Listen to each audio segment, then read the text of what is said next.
আলহামদুলিল্লাহ। ৬৬ বছর বয়সী আবু কালাম ৭ সন্তানের বাবা। গলায় ৪৫ বছরে বের উঠেছিল বিশাল থারাল টিমার। বিদেশে নামকরা হাসপাতাল বড় বড় বিশেষজ্ঞ ডাক্তার টিমার অপারেশন করতে চাননি। পরিবারের মানুষ আশা ছেড়ে দিছিল। বছরের উপর বছর টিমারগুলো নিয়ে ভুগছে আবু কালাম। অবশেষে মাসুদ সাহা মাসুদ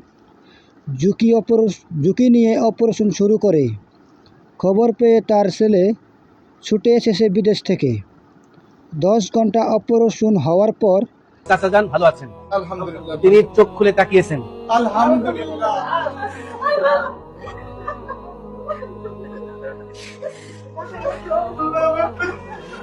মাসুদ সাহা মাসুদ অপারেশন সাকসেসফুল করলো। প্রায় শেষদায় পরে ঝুঁকি পূরণ করেন। জীবনের জন্য আপনি আমাদের ঋণী করে দিলেন ভাই। আপনি খুশি না?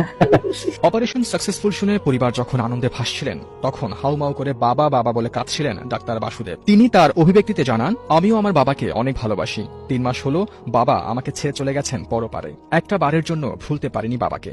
মনে হলো বাবা উপর থেকে আমার অপারেশন করাটা দেখছিল, তাই তো আমার আনন্দের বহিঃপ্রকাশটা যেন কান্নার মাঝে ফুটে উঠেছিল।